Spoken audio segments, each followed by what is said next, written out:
Bom dia a todos, bom dia a todas, aos participantes, sejam bem-vindos. Bom dia, ministro Carlos Mário, doutor Carlos Henrique, querido Marcelo Ribeiro, sejam bem-vindos a esse painel.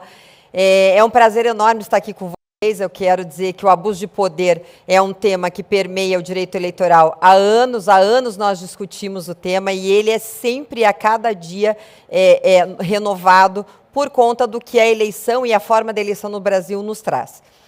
Esse ano é um ano ultra especial, estamos aqui nesse congresso pela primeira vez dessa forma online, interativa, né, inovadora, e também em tempos de pandemia nós vamos ter o abuso de poder de uma forma modificada.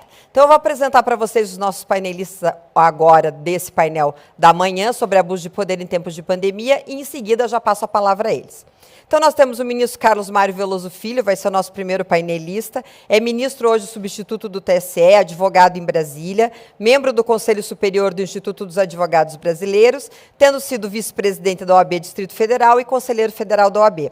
Na sequência, nós vamos ter o advogado Carlos Henrique Caputo Bastos, que é advogado em Brasília, especialista em Direito Constitucional pela UNB, mestre em Direito Parlamentar, Eleições e Estudos Legislativos pela Universidade Complutense de Madrid e doutorando em Direito Constitucional pela mesma universidade. É também professor e membro do IBRAD. O nosso terceiro painelista é o nosso sempre ministro Marcelo Ribeiro, que foi ministro do TSE durante 8 anos na gestão de 2014 a 2012, né, tanto como substituto como titular. É advogado em Brasília há muitos anos, foi conselheiro da OAB Federal e da OAB Distrito Federal durante quase 20 anos e é advogado especialista em direito eleitoral, atuando inclusive em eleições presidenciais. Então eu passo imediatamente a palavra para nós começarmos o nosso painel ao ministro Carlos Mário Veloso Filho, que vai tratar justamente do tema do abuso de poder, dentro do que nós nos propusemos a tratar nesse painel, que é o abuso de poder político, religioso, econômico e, efetivamente, os painelistas vão tratar de todos esses temas que são já pré-existentes, mas que se transformam e se transformarão nesse ano de uma eleição de pandemia. Passando a palavra, então, ao ministro Carlos Mário Veloso. Marcelo Ribeiro.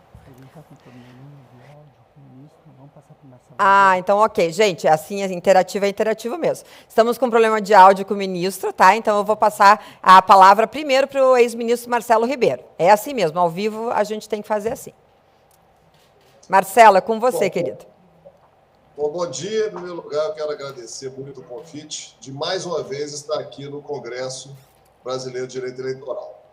Participei de várias edições, que eu me lembre, pelo menos 2008, 2010, talvez 2012, enfim, desde quando era ainda feito num recinto bem pequeno, até o último, onde nós tínhamos aí, sei lá, 2.000 participantes no seminário dentro do auditório. Estamos agora nessa versão, né, versão digital, que é o que é possível hoje em dia. É uma pena que não possamos encontrar os amigos aí em Curitiba. Mas me coube falar aqui, e uma matéria que está... Eu estou só marcando aqui agora o tempo. Perdão. Uma matéria que está muito na moda agora, uma matéria que está realmente sendo discutida inicialmente pelo Tribunal Superior Eleitoral, que é o abuso do poder religioso. Como todos sabem, o abuso de poder ele tem duas modalidades previstas na Constituição Federal. Tem a modalidade do abuso do poder político e tem a modalidade do abuso do poder econômico. No caso, indagou-se se poderia entender que haveria um abuso do poder religioso. Quer dizer, aqueles dirigentes eclesiásticos, padres, pastores, ou qualquer dirigente de qualquer tipo de religião ou culto, se essas pessoas poderiam ser consideradas como autoridades, e, sendo autoridades, se submeter às regras do abuso do poder político. Essa questão, em primeiro lugar, o que a gente deve verificar é se existe na Constituição Federal alguma norma que trate do assunto do abuso do poder religioso. O que a gente vê na nossa Constituição é um grande respeito pelas religiões. Você vê, por exemplo, logo no artigo 5º, se diz que é inviolável a liberdade de consciência e de crença, sendo assegurado o livre exercício dos cultos religiosos e garantida a proteção aos cultos. Também se garante a prestação de assistência religiosa e entidades de internação coletiva, quer dizer, os presídios, as penitenciárias. Enfim, são vários artigos da Constituição que protegem a liberdade religiosa. Em relação a vedações eleitorais, nós temos nas leis das eleições, a Lei 9.504, que é vedada a doação para campanhas eleitorais promovidas por entidades religiosas. Também é proibida a propaganda nos cultos, nos templos, e é também proibida a realização, o uso de bens de uso comum, e as igrejas são consideradas, os templos são considerados bens de uso comum, nas campanhas eleitorais. Na verdade, não existe, como você pode ver, uma previsão expressa de proibição ao abuso do poder, ou mesmo a conceituação da matéria como sendo abuso de poder religioso. A questão foi colocada e está agora em análise no Tribunal Superior Eleitoral. O primeiro voto proferido foi o voto do ministro Luiz Edson Fachin. Sua Excelência entendeu que poderia haver uma correlação entre o abuso de autoridade previsto na Constituição e o abuso do poder religioso. Seria considerado, vamos dizer assim, o padre, o dirigente eclesiástico, ele seria considerado como uma autoridade. Ele cita, Sua Excelência, em prol dessa defesa que ele fez dessa tese, que há várias matérias na lei que proíbem as igrejas de atuarem, os cultos em geral, as religiões em geral, de atuarem nas eleições. Cita o rol de fontes vedadas, cita o artigo 242 do Código Eleitoral, que proscreve a manipulação da opinião pública, porque isso é uma coisa que realmente acontece. Quer dizer, os pastores, às vezes, fazem aqueles discursos candentes, aqueles discursos extremamente violentos, e, dessa forma, fazem com que os seus fiéis fiquem até com medo de votar no fulano ou no Beltrano. Né? Chegava assim, isso aqui é coisa do demônio, quem votar no fulano de tal vai estar apoiando aqui o Satanás, o capeta. E isso a gente acha que é bobagem, mas no interior do Brasil, ou mesmo nas grandes cidades, nas famílias mais humildes, com menos educação, isso pode influenciar de uma maneira muito grave até na eleição.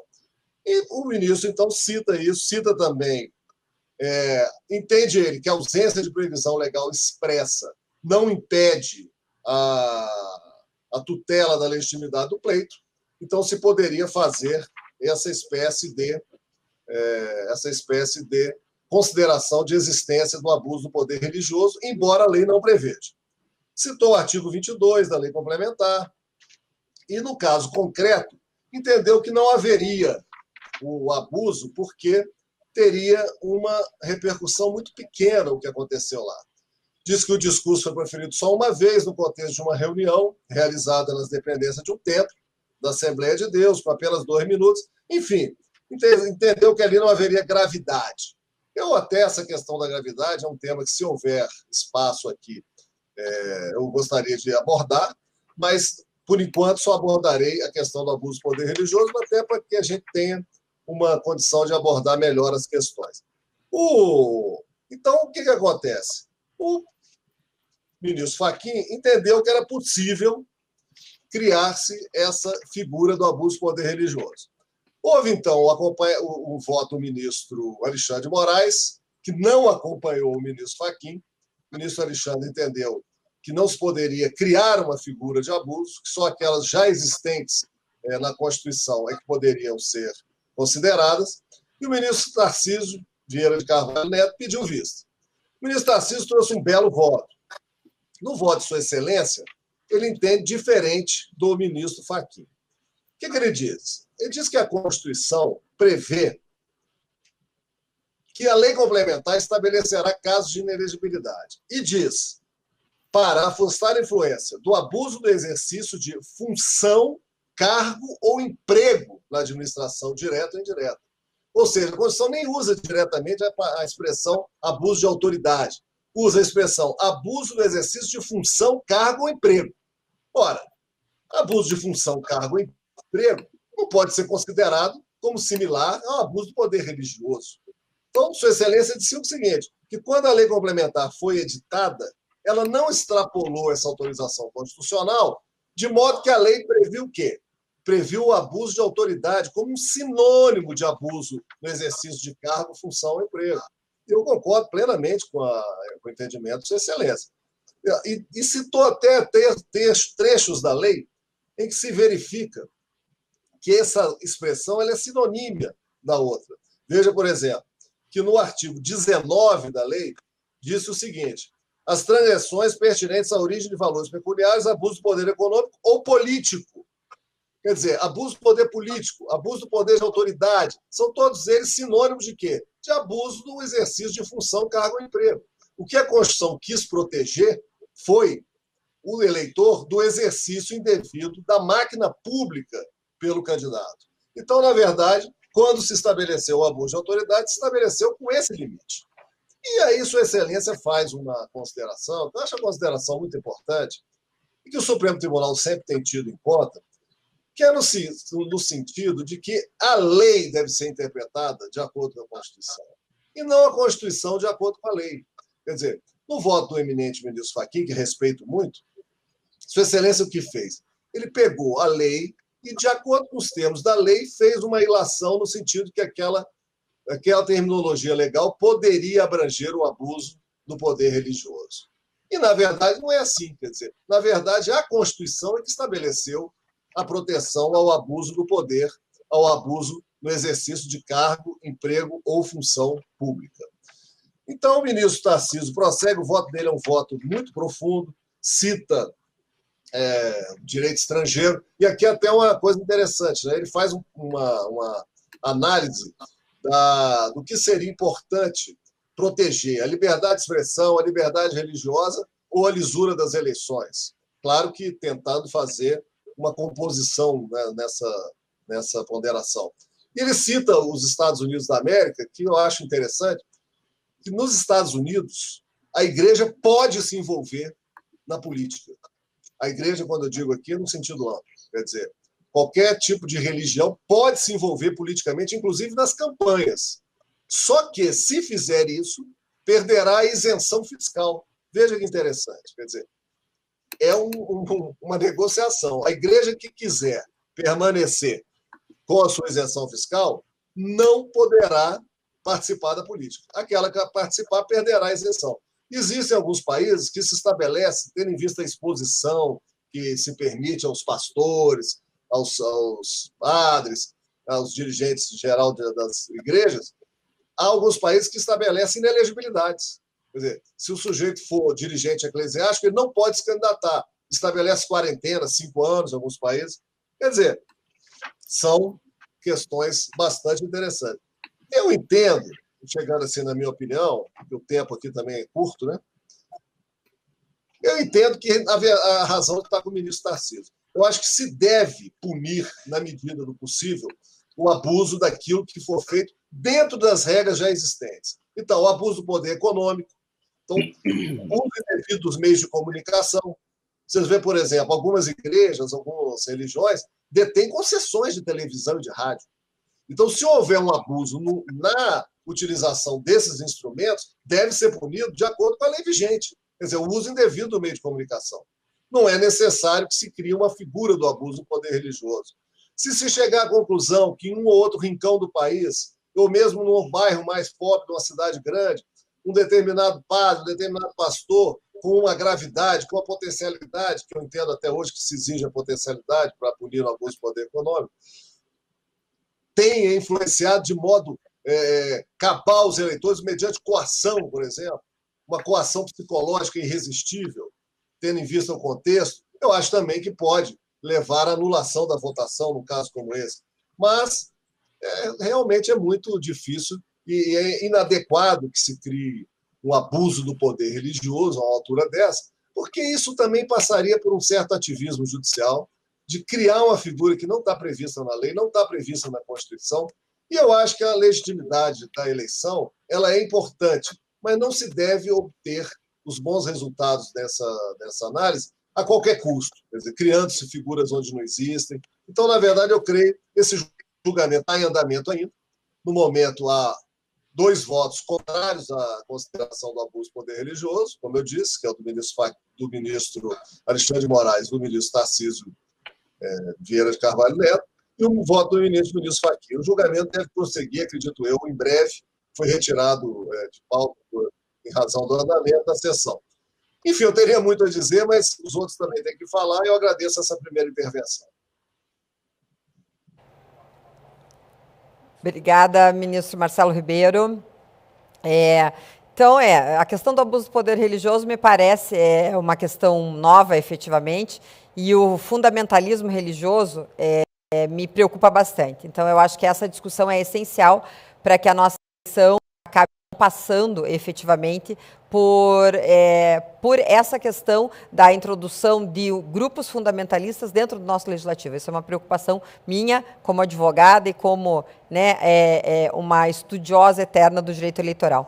Agora eu vou passar, já que o ministro Carlos Mário era o primeiro, vai ficar então para o final, para fechar o nosso painel, e eu vou passar a palavra agora ao doutor Carlos Henrique Caputo Bastos para a sua explanação.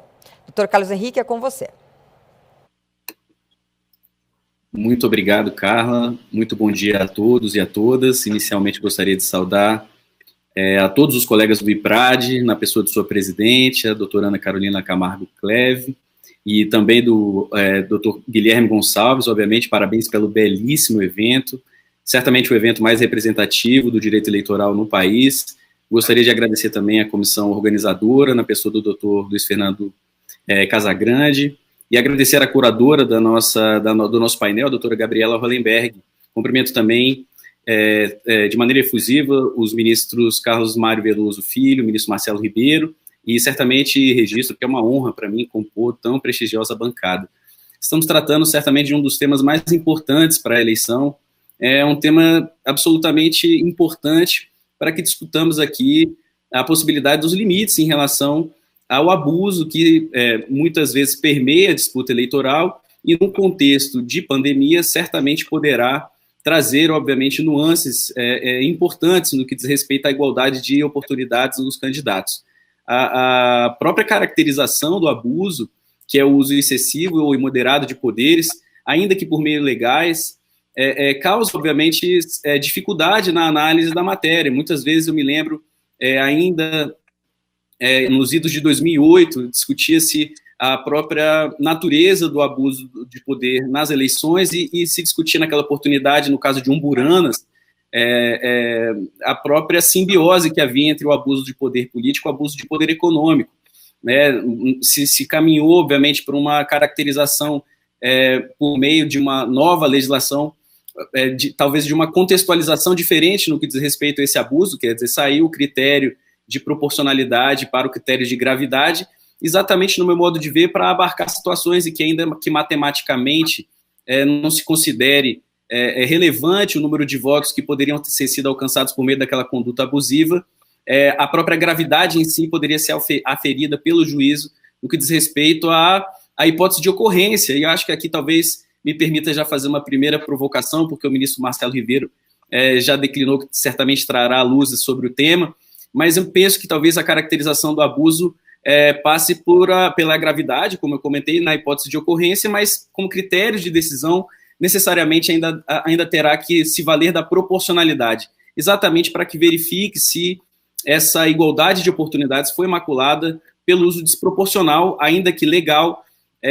de forças, seja ela de que natureza isso eventualmente vier, isso possa compor o pleito eleitoral. Então, aqui temos, obviamente, um tema candente e um tema, como comentei também, e é o mote do painel, absolutamente excepcional no que diz respeito à pandemia, a ocorrência que tivemos no último mês de julho, por exemplo, da Emenda Constitucional 107 de 2002, que já afirma, no meu modo de ver, uma primeira dificuldade que precisará ser analisada, ou pelo menos suscitada nesse painel, que diz respeito à autorização de gastos com publicidade institucional direcionada ao enfrentamento da Covid. Quer dizer, o perigo que temos aqui é certamente a utilização indevida dessa publicidade para uma eventual promoção indevida de candidaturas. Quer dizer, aquilo que deverá ser utilizado para fins de esclarecimento da população no que diz respeito à utilização e planejamento de políticas públicas, que eventualmente possa ser desvirtuado e utilizado de maneira indevida em relação às candidaturas. Essa me parece uma primeira preocupação que precisamos ter em relação ao enfrentamento do tema. Sobre outra perspectiva, nós teremos, obviamente, a partir também da emenda constitucional, o primeiro turno marcado para o dia 15 de novembro.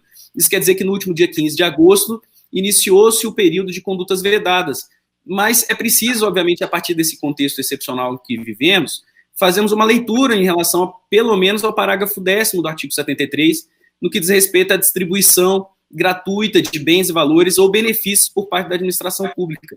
Vivemos, obviamente, um contexto excepcional do ponto de vista econômico, muitas famílias tiveram seus empregos afetados por conta da paralisação das atividades, dos serviços, e isso, obviamente, vai se refletir na necessidade da administração pública, de alguma maneira, suprir as necessidades da população. Vivemos num país, obviamente, de contrastes e, certamente, muitas vezes a distribuição de cestas básicas para populações que estão em estado de calamidade, estado de risco econômico em relação às consequências da pandemia, precisarão, obviamente, serem atendidas pelo poder público. Aí estará, obviamente, o Ministério Público e as demais forças políticas aí estarão todos convidados aí a termos aí um critério talvez mais acurado no que diz respeito à observância dessa igualdade de oportunidades, quer dizer, no sentido de não autorizar que muitas vezes administradores públicos que vislumbram a oportunidade de obter vantagem na utilização da máquina pública por meio dessa distribuição de cestas básicas,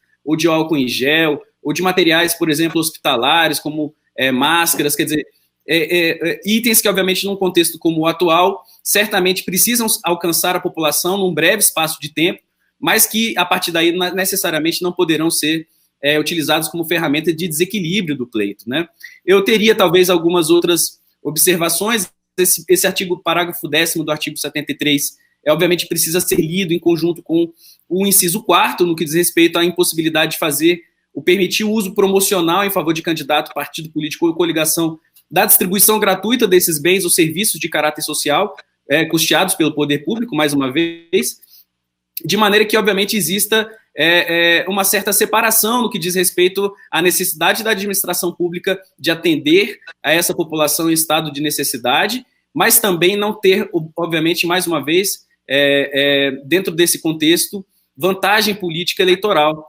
E eu me permitiria, até para também oportunizar os debates, deixar talvez uma provocação, mais uma vez fruto de conversas que tenho tido também com o ministro Marcelo Ribeiro, no que diz respeito a, por exemplo, a possibilidade do administrador, do prefeito, vislumbrar, nessa hipótese de pandemia, a impossibilidade de circulação, da livre circulação de pessoas. Quer dizer, será que teremos aqui uma porta aberta ao arbítrio, no que diz respeito à impossibilidade de que determinados bairros ou comunidades que politicamente sejam contrárias a determinadas pretensões políticas venham a ser impedidas, muitas vezes, até de circularem livremente, tendo como uma premissa inicial essa questão do combate à pandemia e da necessidade de observância do afastamento social. Quer dizer, nós precisamos estar muito atentos no que diz respeito à utilização desses meios legais, que, obviamente, precisam ser valorizados num contexto absolutamente excepcional como o nosso, mas não podemos aqui, certamente, a partir daí, abrir espaços para que a utilização dos meios de comunicação, ou mesmo dos bens ou serviços que venham a ser disponibilizados à população, representem aí uma ferramenta na desigualdade de oportunidades que deve, obviamente, imperar e que será, obviamente, objeto de cuidadosa análise por parte da Justiça Eleitoral. Eu me permito aqui, talvez, fazer uma segunda provocação. Será que teremos máscaras vermelhas ou máscaras azuis? Quer dizer, será que os candidatos teriam esse disparate de, eventualmente, pintarem as máscaras de maneira a favorecer, por exemplo, com um elemento de cor, determinada candidatura, né? Era muito comum aqui no Distrito Federal, por exemplo, a utilização de cores, né, para a identificação imediata de determinadas candidaturas. Quer dizer, o azul atendia a um determinado candidato, o vermelho a determinado candidato. Eu não imagino que isso, por exemplo, será utilizado na doação, por exemplo, dos equipamentos médicos hospitalares. Mas nós precisamos estar atentos, obviamente, a critérios ou questões delicadas, como, por exemplo, essas mensagens que são, obviamente, muito intrínsecas ao processo eleitoral em cada uma das localidades, e isso certamente é um convite a todos nós a estarmos cada vez mais atentos à disputa eleitoral, no sentido de termos eleições aí o mais equânimes possível, ainda que no momento de pandemia. Obrigada. Obrigada, doutor Carlos Henrique, obrigada. Eu estava pensando nisso, aqui já foi comum terminais pintados com cores do partido, e eu não tenho a menor dúvida que nós teremos, sim, máscaras com cores de candidaturas aí voando pelo Brasil afora, nesses mais de 5 mil municípios que nós temos no país. Essa é uma coisa que, com certeza, nós veremos mais para frente. E já aproveitando, para finalizar o nosso painel, seria o nosso primeiro painelista, agora já está online no ar, o ministro Carlos Mário Veloso Filho tem a palavra para tratar do tema específico sobre abuso. A palavra está com você, ministro. Bom dia a todos. Quero, em primeiro lugar, agradecer esse honroso convite que recebi para participar deste que é talvez o mais tradicional encontro de turistas eleitoralistas do Brasil, o Congresso de Curitiba, um congresso que ficou famoso, né, pela sua excelência e de maneira que é sempre uma honra participar deste congresso, sobretudo na presença de queridos amigos como Marcelo Ribeiro, Carlos Henrique. Então, que minhas primeiras palavras sejam de um profundo agradecimento. O nosso tema é abuso de poder, não é? E eu começo me referindo ao artigo 14, parágrafo 9º da Constituição Federal, que determina ao legislador, mediante lei complementar, o estabelecimento de hipóteses de inelegibilidade, visando a proteger a normalidade e a legitimidade das eleições, exatamente em face do abuso de poder, seja ele abuso de poder econômico, seja ele abuso de poder político, seja abuso de poder de autoridade. Nesse contexto, veio o artigo 19 da Lei Complementar número 64, de 1990, a Lei de Inelegibilidade, e estabeleceu um sistema de investigação judicial de atos abusivos que visem a interferir na manifestação da vontade do eleitorado.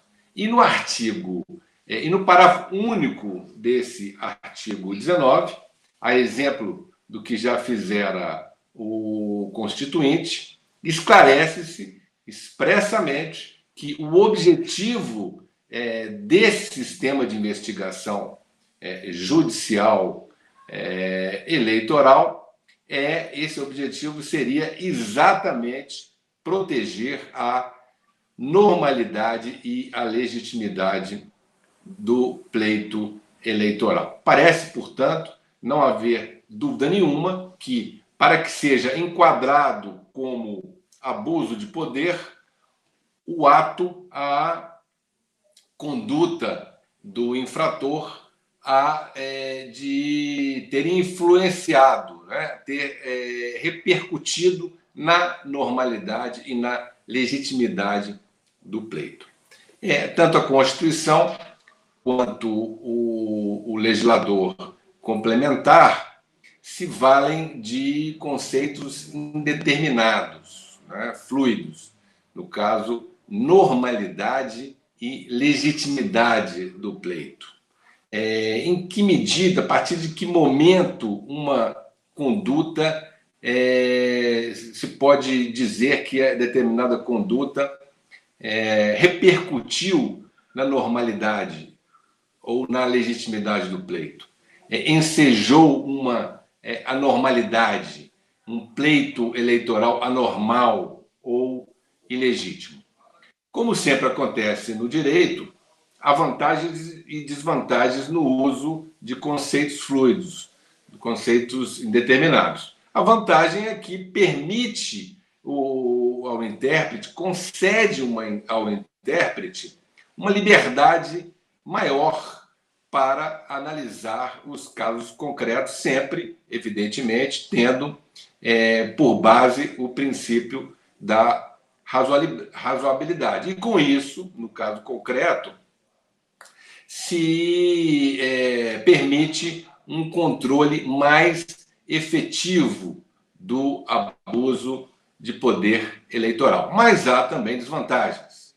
Quando a lei usa um conceito indeterminado, a busca do significado desse conceito é sempre dificultosa e gera decisões subjetivas. Não é? Há vantagens e desvantagens, portanto, no fato da lei e a Constituição ter usado esses conceitos fluidos. A jurisprudência inicial do Tribunal Superior Eleitoral, e me lembrava o ministro Marcelo Ribeiro, que estava lá quando essa jurisprudência se formou. Essa jurisprudência inicial, a partir do voto, de um voto magistral proferido pelo ministro Paulo Costa Leite, me lembrou o ministro Marcelo Ribeiro, a jurisprudência passou a entender que a normalidade e a legitimidade da eleição estará comprometida se e quando aquele ato, aquela conduta tiver um potencial para alterar o resultado da eleição. A jurisprudência se pacificou nesse sentido. Mas veio a lei da ficha limpa, a lei complementar número 135 de 2010, e inseriu no artigo 22 da lei complementar número 64 de 90 o inciso 16, que veio exatamente, me parece, para combater esse entendimento jurisprudencial. O que diz o inciso 16 do artigo 22? Diz o seguinte: para a configuração do ato abusivo, não será considerada a potencialidade de o fato alterar o resultado da eleição, mas apenas a gravidade das circunstâncias a que o caracterizam. Veja, a jurisprudência da Corte, evidentemente, se alterou, né? Não que a potencialidade não deva ser aferida, mas o que ocorria antes, ela era o elemento fundamental, essa potencialidade para alterar o resultado da eleição. Sem essa potencialidade, não se poderia falar em abuso de poder. Hoje, a potencialidade é apenas um dos elementos a serem analisados. Se aquela conduta abusiva teve a potencialidade de alterar o resultado da eleição, não há dúvida de que esse ato é um ato grave, que tem uma gravidade suficiente para repercutir na normalidade e na legitimidade do pleito eleitoral. Nesses casos, a jurisprudência do TSE, me parece que essa jurisprudência subsiste diante da alteração legal. Nesses casos em que há potencialidade, não há necessidade sequer da ciência do candidato beneficiado. A eleição é anulada, o diploma é cassado e devem ser feitas novas eleições. O que se ressalva, né, nesses casos em que o candidato não tem culpa nenhuma, não sequer sabia da conduta abusiva, o que se ressalva a esse candidato é a possibilidade de concorrer a um novo pleito, ou seja, não se aplica a esse candidato, embora se reconheça o abuso de poder, a sanção de inelegibilidade. Mas o foco, portanto, da análise da da afetação da normalidade da eleição se deslocou do resultado do pleito eleitoral para as circunstâncias do próprio fato, da conduta. Ou seja, o intérprete, e é assim que tem agido a jurisprudência, com base no princípio da razoabilidade, deve analisar o próprio ato, a própria conduta. Essa conduta tem gravidade? Essa conduta é normal e, portanto, pode ser considerada normal uma eleição em que é cometido um ato tão grave? É claro que essa tarefa não é fácil. Quem acompanha as decisões do Tribunal Superior Eleitoral verifica que, nesses casos, as decisões são sempre tomadas por 4-3. Uma corrente entende que quando tem potencialidade, não, é unânime. Mas quando não tem essa potencialidade, o resultado é sempre por maioria. Uma corrente entende que aquele ato é grave e outra entende que aquele ato não é grave. E não há nem assim... Perfeito. Eu, então, parece que o tema que eu queria abordar está esgotado. Eu agradeço mais uma vez o convite, a oportunidade de participar desse debate e me coloco à disposição para as indagações do mediador e do público de uma maneira geral. Mais uma vez, muito obrigado. Obrigado, ministro.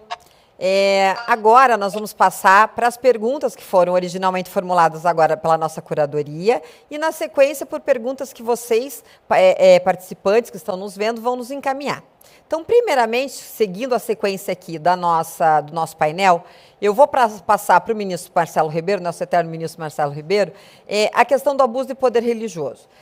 Me parece, a gente sabe que os casos de abuso são sempre tratados no caso concreto. É o que colocava o ministro Carlos Mário. A potencialidade, a proporcionalidade dos fatos que se apontam no caso concreto é que vai apontar se aquilo teve a força suficiente de influir ou não no resultado de uma eleição. Mas como que nós tratamos isso, ministro Marcelo Ribeiro, quando a gente trata especialmente das igrejas ou dos templos? Porque é muito comum nas igrejas evangélicas, e efetivamente elas são mais direcionadas a isso, nas eleições, por exemplo, estaduais, onde nós temos deputados federais e deputados estaduais, colocar lá o candidato a federal e a estadual da igreja, daquela igreja, e o pastor jogar muito forte em cima disso, que os fiéis se reúnam em torno daquelas pessoas que representariam os seus ideais.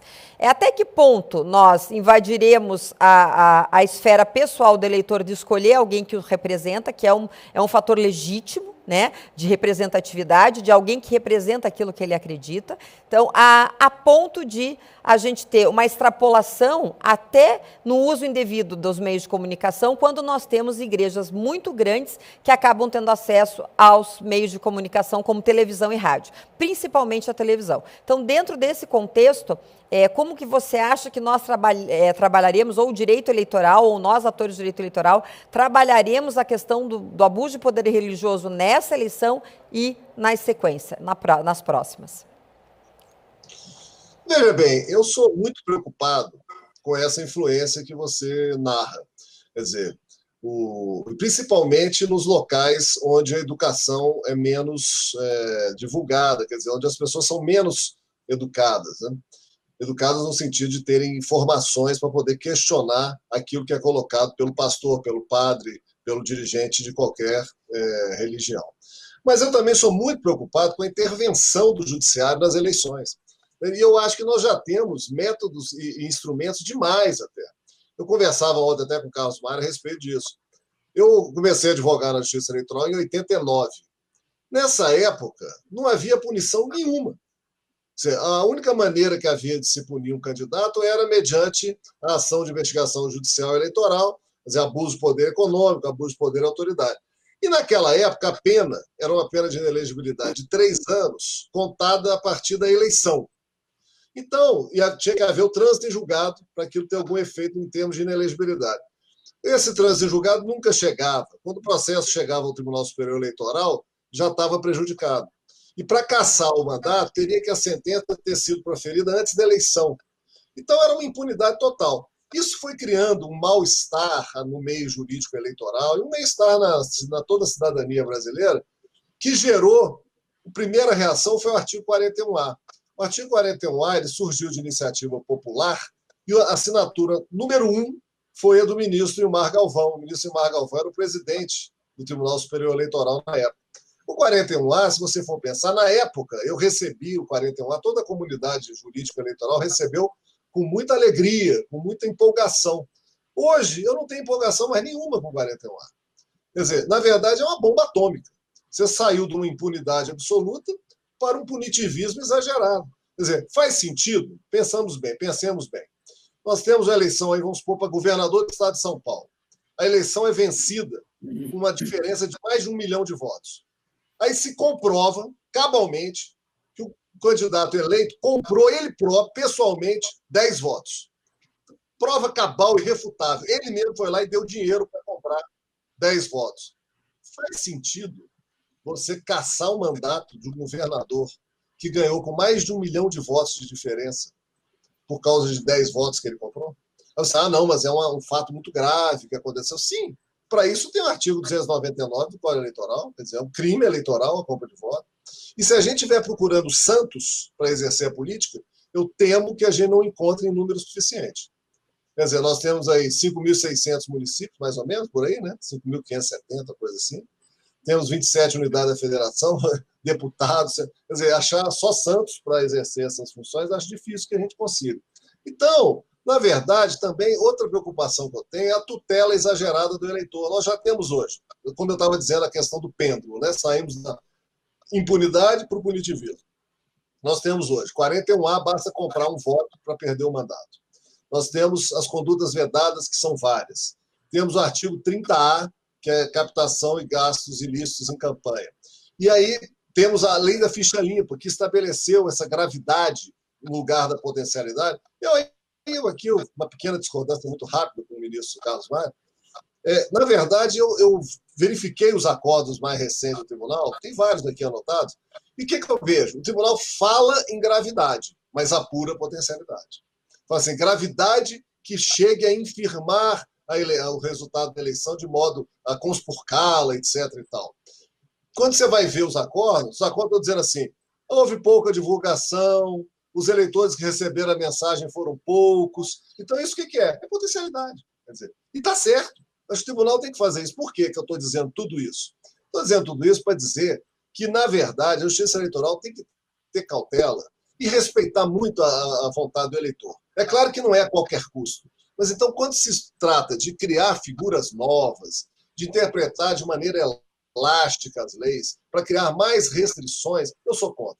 Sinceramente, eu sou contra. Eu acho que já tem instrumento demais. Eu acho que a justiça eleitoral, não por culpa própria, mas até a legislação foi caminhando nesse sentido. A lei da ficha limpa, por exemplo, que foi muito festejada, eu nunca fui empolgado com a lei da ficha limpa. Quer dizer, exagerou em muitas coisas. Então, eu entendo que a justiça eleitoral tem que ter cautela ao examinar essas questões e não penso que seja bom alargar os conceitos. Então, se houve abuso de poder econômico, se houve uso indevido dos meios de comunicação, se houve compra de votos, se houve... No artigo 41A, a gente sempre lembra da compra de voto. Mas no parágrafo 2º do 41A se prevê também a coação como forma equiparada à compra de voto, à captação ilícita de sufrágio. Quer dizer, então, numa situação em que isso se configure, se aplica a lei. Não é necessário criar uma nova figura do abuso do poder religioso para fazer isso. Entende? Eu acho que a justiça tem que ter cautela nisso. Agora, eu não sei se eu já extrapolei o tempo aqui, mas, por exemplo, uma questão que eu acho importantíssima hoje, e que a legislação ainda não acompanhou a tecnologia. As redes sociais, elas são consideradas meios de comunicação para efeito do uso indevido dos meios de comunicação? É difícil essa questão. Quando a Constituição foi feita, e quando a própria lei complementar foi feita, não a lei da ficha limpa, mas quando a lei complementar 64 foi feita em 1990, não havia tudo isso que nós temos hoje em termos de mídia social. Acho que não havia no máximo o Orkut, né? Não me lembro, né? Nós somos mais velhos. Aí o Carlos Mário talvez lembre do Orkut. Pois é. Então, só para dizer o seguinte, um youtuber desse aí, por exemplo, esse Felipe Neto, por exemplo, sozinho ele tem 40 milhões de seguidores. Só ele. Tem muita televisão que não tem essa abrangência. Pode se aplicar a ele, eventualmente, estou falando em tese, não estou acusando de nada, evidentemente. Mas se pode acusar um youtuber desse de uso indevido do meio de comunicação por estar fazendo um proselitismo exagerado lá no seu canal do YouTube? Eu poderia falar mais, mas vou deixar os outros também participarem, né? Obrigada, ministro Marcelo Ribeiro. Então, dando sequência aqui às perguntas que foram elaboradas pela nossa curadoria, aqui o pessoal que a gente ao vivo, a gente sofre um pouco. Então, aqui, passando para o nosso ministro Carlos Henrique, nosso querido advogado Carlos Henrique, a discussão que se deu no seu tema foi justamente sobre a pandemia, em que ponto nós vamos ficar num limbo entre os prefeitos, especialmente, que não precisam se desincompatibilizar do cargo, terem que fazer a publicidade em relação à Covid, à não aglomeração, ou a novos decretos diários ou semanais em relação ao município, e como que isso nós vamos criar esse liame, ou a Justiça Eleitoral pode analisar esse liame entre o abuso e o que é o permitido. Aonde estará o abuso? A gente sabe que o abuso vai estar sempre quando a publicidade for mais direcionada, obviamente, a destacar a figura da administração. Mas como que efetivamente você consegue enxergar, Carlos Henrique, isso nesse momento de pandemia, quando há necessidade de se fazer uma publicidade fora do normal, que é justamente informar as pessoas da situação da doença ou da pandemia no seu município? Palavra com você. Obrigado, Carla. Realmente muito bem ponderado. A questão principal aqui é a utilização da imagem, a utilização direta da imagem do administrador público nessas empreitadas, quer dizer, ou a presença pessoal do administrador público em eventuais entregas de cestas básicas ou materiais. Essa é uma questão muito delicada, enfim, nós precisamos estar atentos à utilização, por exemplo, de logos ou algo informativo que venha identificar os caracteres utilizados eventualmente na campanha ou por determinada figura pública, nesses equipamentos ou mesmo nesses meios de subsistência, muitas vezes, das famílias que precisam, sem dúvida nenhuma, de uma intervenção direta do poder público no que diz respeito à segurança alimentar. Então, verificar se nessas cestas básicas há algum elemento que identifique ou caracterize o candidato ou o grupo político, verificar se o candidato tem ido pessoalmente ou tem divulgado nas suas redes sociais fotos de maneira a causar, talvez, um impacto desproporcional, né, quer dizer, simulando, eventualmente, questões outras que podem, a partir aí dessa identificação visual, representar um ganho político. Então, sem dúvida, é muito complicado nós tratarmos de uma regra geral que eventualmente possa ser utilizada, e daí porque a importância da Justiça Eleitoral na identificação caso a caso do que venha a ser a utilização indevida desses meios públicos, né?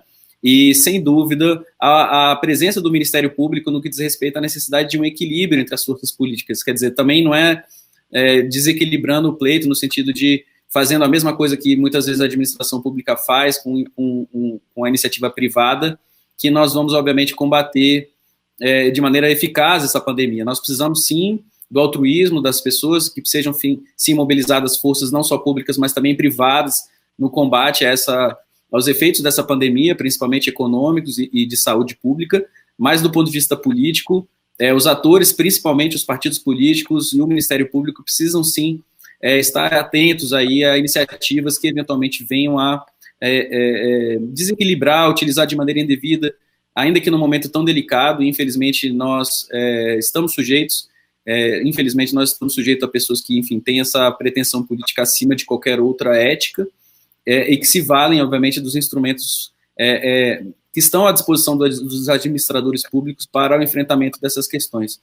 É um tema, obviamente, muito delicado, mas eu me permito, talvez, pensar que talvez caracteres como a cor, como a logo, como a utilização da marca, ou mesmo da foto, ou eventual divulgação em massa dessas iniciativas que venham a descambar aí para a identificação pessoal do candidato, no caso, eventualmente um prefeito que venha a ser candidato à reeleição num determinado município. Eu talvez traria essas considerações para o nosso debate também e sigo, obviamente, à disposição para qualquer outro questionamento. Obrigada, Carlos Henrique. Ministro Carlos Mário, o senhor tratou muito da questão da potencialidade, especialmente no seu tema.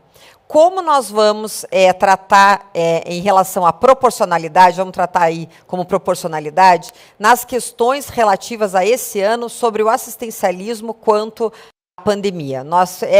O tema é especialmente a potencialidade. A gente discute potencialidade há 25 anos, que é esse número mágico, né? Esse nexo causal diabólico que a gente sempre acaba explicando ou tratando no caso concreto. Mas, efetivamente, de uma maneira genérica, como que o tribunal ou como a Justiça Eleitoral, de uma maneira geral, vai poder analisar essa proporcionalidade, por exemplo, numa comunidade muito carente, aonde a máscara, o álcool gel, os EPIs são necessários para a sua sobrevivência ou para a sua garantia de saúde, como que isso vai ser levado dentro da análise de potencialidade e proporcionalidade na Justiça Eleitoral? Perfeito. Bom, em relação ao abuso de poder político, né, nós sabemos que nessas eleições as denúncias de abuso de poder político, sobretudo por candidatos a prefeitos que estão no poder e buscam a reeleição, essas denúncias prometem ocorrer de uma forma mais intensa.